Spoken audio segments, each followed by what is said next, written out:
I'm Paul Turner. I'm professor of ecology and evolutionary biology at Yale University. My research involves microbial ecology and evolution, mostly studied in viruses. And the key questions that we examine are how viruses switch between hosts and what kinds of environmental factors influence virus adaptation through time. I've always been interested in science ever since a young age, but I remember in junior high, especially, I would go to the bookstore when people often went to bookstores. But one of my favorite authors has always been Stephen Jay Gould, who is no longer living, but he was this very prolific writer and professor at Harvard University. And he had these collections of essays that I found very compelling.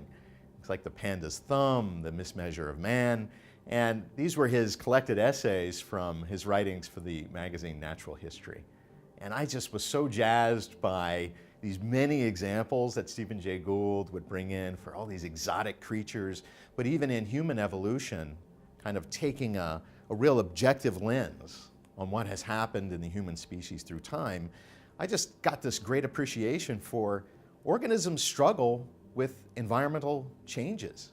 Even humans have done this. And the result is that you do or do not adapt to those changing environmental conditions. So that I've maintained interest in that throughout my career, and I just happen to study it the most in microbes, especially in viruses.